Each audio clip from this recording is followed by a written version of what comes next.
Все, погнали, братцы. Блин, у него всегда очень интересные ролики. Мне всегда хочется его в оффлайне посмотреть, но тогда неинтересно будет на стриме. Я уверен, у каждого из вас была ситуация, когда машина промчалась прямо около вас вот на таком расстоянии. Или вы Была. подскользнулись и чуть не ударились головой о работающую бензопилу. И вы подумали, вот дерьмо. Это было слишком близко, я ведь мог умереть. Вот сейчас реальная история из моей жизни. В детстве у друга на даче я упал с 3-го этажа. Просто вышел в дверь, где еще не был построен балкон. Да, я не очень умный. Я упал на камни и потерял сознание. Когда меня отнесли домой и я очнулся, на мне не было ни царапины. Я ведь реально тогда мог умереть.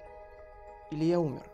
Настало время рассказать вам о квантовом бессмертии. Вы просили меня это сделать, ждали, надеялись. Вот сейчас серьезно. Вы действительно хотите этого? Я пока изучал материал, я побывал в научном аду. Это словами не передать. У меня реально болела голова от новой информации. Ну или от того, что я не спал. Но важно то, что очень сложные вещи я 25 000 постараюсь вам лайков. объяснить очень простым языком. Чтобы Спасибо. даже такой человек, как я, все Спасибо. понял. Поверьте, в 2 словах этого не рассказать. Поэтому мне придется сначала объяснить все термины и показать все на других примерах. Ну что ж.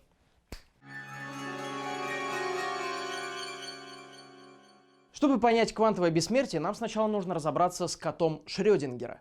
Многие из вас не знают, что это такое, а те, кто знают, сотрите себе память, чтобы еще раз услышать эту охренительную историю. Есть такой эксперимент. Котейка заперта в ящике, в котором помимо нее находится крохотное количество радиоактивного вещества, счетчик Гейгера, такой прибор, который фиксирует уровень радиации. К этому счетчику привязан молоток, а под молотком находится колба с опасным химическим веществом. В общем, в чем суть? Радиоактивный распад является случайным процессом, его не предсказывают. А значит, распад случится 50 на 50, шансы равны. Если он все-таки случится, это зафиксирует счетчик Гейгера. Он отпустит молоток, молоток разобьет колбу, и кошечки не станет. А если он не случится, то кошка выживет.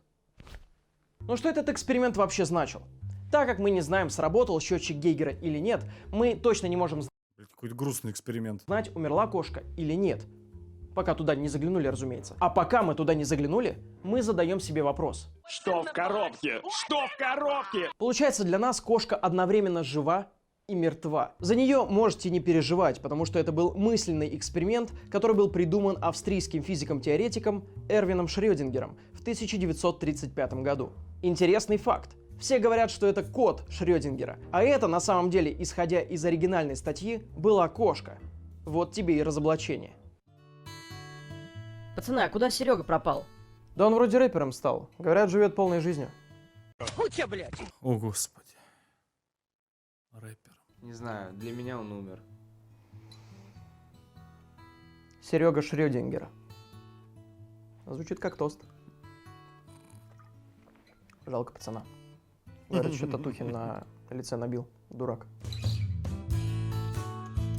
Да вы точно об этом слышали. Но это был не просто эксперимент, а один из ключевых моментов квантовой механики.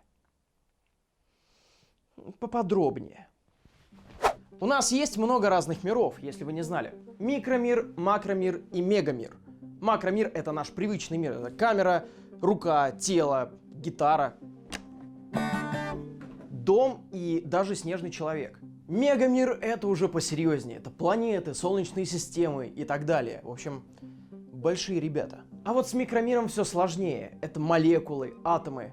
Это мир невероятно маленьких объектов. Но вот что интересно. В нашем макромире все можно объяснить классической механикой. То есть у нас работают законы Ньютона. Физика. Но в маленьком мире этого не происходит. Там творится вообще полная жесть. Мы с вами живем спокойно, видим, как едут машины, как летают самолеты. И мы привыкли думать, что везде все происходит по этим же законам. А если где-то классическая физика перестает работать, то это уже мистика или за гранью нашего понимания. Так мы думаем. Квантовая механика как раз старается объяснить процессы, которые там происходят. А когда мы понимаем, что все происходящее там научно доказано, становится не по себе. Ну как, интересно стало? Вот тут кроется самая сложность. Как сказал когда-то ученый-физик Ричард Фейнман, это нормально не понимать квантовую механику, потому что ее никто не понимает. Но в то время, когда он жил, ее, может быть, действительно никто не понимал. А я постараюсь вам все объяснить в 2 словах. Очень сложно.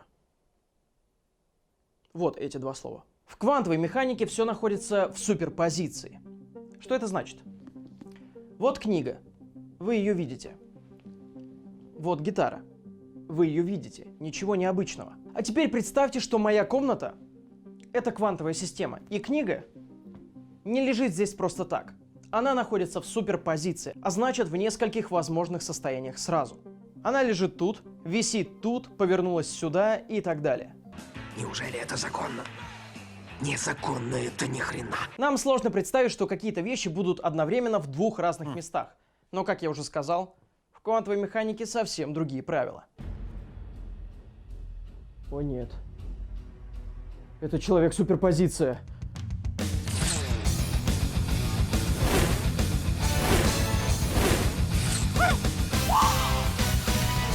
Это новый герой Марвел, Чешо? Когда можно в кинотеатрах посмотреть?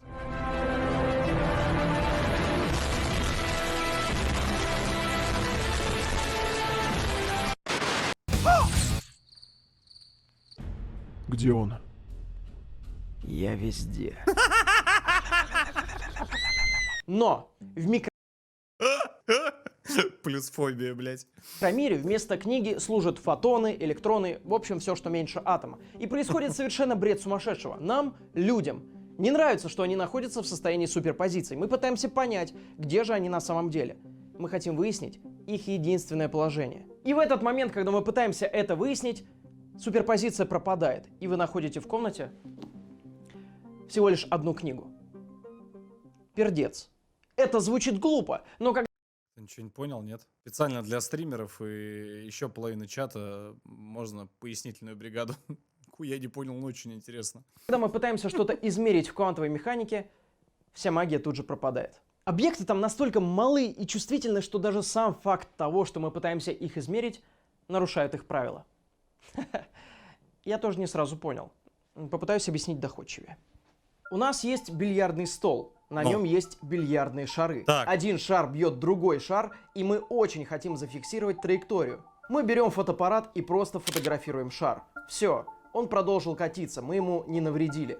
Потому что свет и вспышка — это фотоны. Они бьются о бильярдный шар, но фотоны безумно маленькие, поэтому шару от этого вообще ни горячо, ни холодно.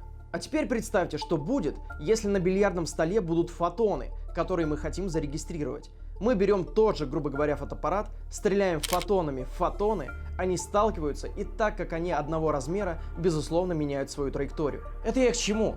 Измерить микромир невозможно без вмешательства. Это все равно, что мы захотим сфотографировать бильярдный шар, а из вспышки будет вылетать еще миллион таких же бильярдных шаров. Это все очень грубо говоря.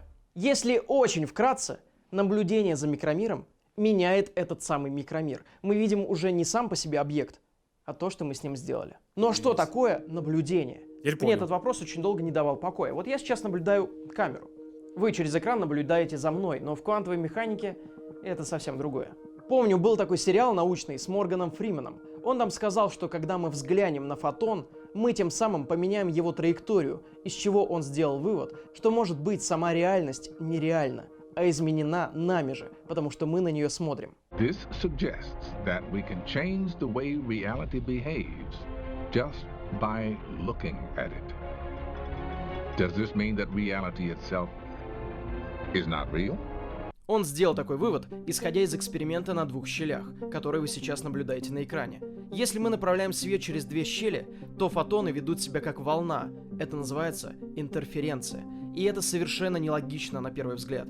И как только мы начинаем регистрировать, через какую именно щель проходят те или иные фотоны, интерференция пропадает, и появляется совершенно логичная и ожидаемая картина. Убираем наблюдение, опять происходит нечто странное.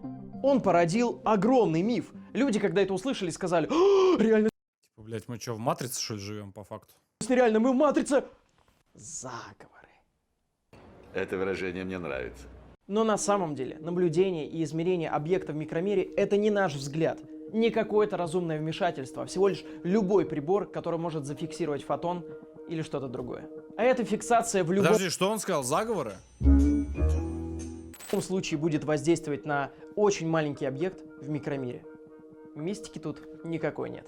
Фотон не какой-то умный спецназовец, блядь, не который получится. пытается скрыться от наблюдения. Просто мы своими измерениями нарушаем его квантовое состояние. Вот и все. И главный вопрос. Почему один объект находится в нескольких состояниях сразу? Это Чё очень вас не важный выйдет? вопрос, и на него нет единого ответа у ученых. Существует несколько интерпретаций квантовой механики, и мне нужно вам о них рассказать, прежде чем мы подойдем к теме бессмертия. Наконец-то. Быстрей бы уже. Вы должны понимать, что это лишь гипотезы, то есть попытка объяснения того или иного явления. Копенгагенская интерпретация квантовой механики появилась в 1927 году. Ее сформировали датский физик-теоретик Нильс Бор и немецкий физик-теоретик Вернер Гейзенберг. Что-то знакомое в последней фамилии. Вы ведь тоже любите сериал «Во все тяжкие». Уолтер Уайт как раз выбрал свой псевдоним в честь этого физика. Скажи мое имя. Чего? Я хрен его знает, как тебя зовут. Так вот, эта интерпретация гласит, что объекты в микромире возможны одновременно в двух и более состояниях. А в тот самый момент, когда мы пытаемся их измерить, мы тем самым выбираем одну из возможностей. Все остальные возможности пропадают.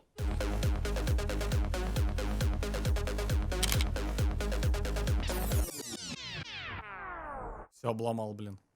Что тебе надо? И у этой интерпретации есть как и последователи, так и противники. Но лично мне намного больше нравится многомировая интерпретация. Что же это такое? В 1957 году ее озвучил американский физик Хью Эверетт. И она о том, что когда мы измеряем что-либо в микромире, Вселенная, внимание, разделяется на две или больше, и мы находимся в той, которая случайно попалась. Вау. Что? Весь мир раздвоился, и теперь существует ученый, который измерил прибором фотон, и весь мир теперь разгребает последствия этого, типа эффект бабочки. В это же время существует другой, этот же ученый, которому попался другой вариант фотона, и последствия могут быть уже совершенно другие для всего мира. Это же какой-то бред, другие вселенные, мы матрица, заговоры. Но на самом деле этой интерпретации придерживаются многие ученые, и на самом деле, к сожалению, там нет никакой мистики. И вот если мы будем утверждать, если мы примем на веру, что квантовая механика действительно такая всемирная, общая теория всего, да, которая универсальна, которая действует абсолютно везде, мы также обязаны будем принять на веру и многомировую интерпретацию квантовой механики. Другой альтернативы нет. Именно многомировая интерпретация поможет нам понять квантовое бессмертие. Наконец-то я все понимаю, но без предыстории это было бы очень сложно объяснить. Сложно, но я Вспомните примерно кошку понял, о Шрёдингера. чем. Мы не знаем, что с ней, пока не открыли коробку. А у кошки кто-нибудь спросил? Бездушные вы скоты. Возьмем теперь человека, посадим в эту же коробку, и ему тоже никто не поможет. На человека в коробке направлен пистолет, который или стрельнет, или нет. Это неизвестно. Если копенгагенская интерпретация верна, то когда пистолет выстрелит, человек просто умрет. Сорян. А вот если верна многомировая интерпретация, то с каждым нажатием на курок Вселенная разделяется на две. В одной человек умирает, а в другой не умирает. Ну вот самый парадокс. Представьте, что вы тот самый человек в коробке, и каждый раз, когда пистолет стреляет, вы выживаете. Какого хрена? Все дело в том, что вы можете наблюдать эксперимент только в том мире, где вы выжили. А это значит, что вы бессмертны. Вы никогда не умрете. Умрет другой, такой же человек, только вас это никак не касается. Только этот эксперимент не надо повторять, его никто не делал, и вам.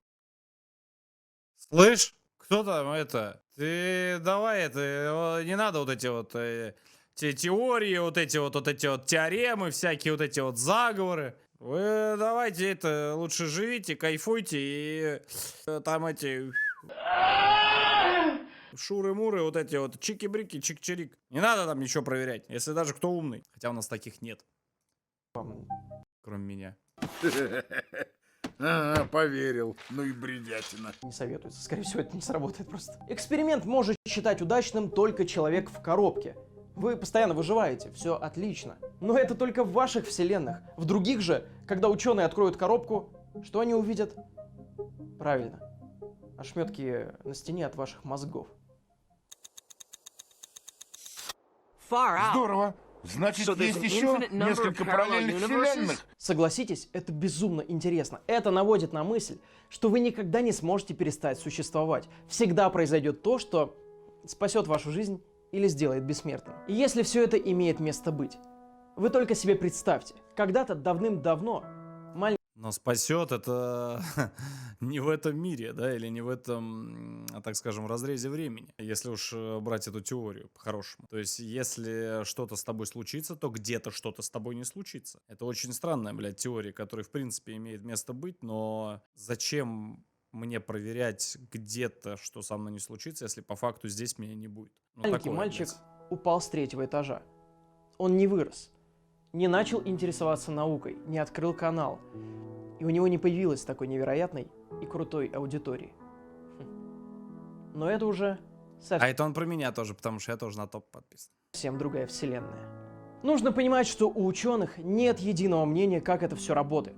У меня, разумеется, тоже, ведь я не ученый, и я призываю вас не верить мне на слово. И если вас действительно интересует эта тема, искать самим и разбираться. Или посмотреть ссылочки в описании. Ученые, я уверен, потом в этом разберутся. Главное, что это работает.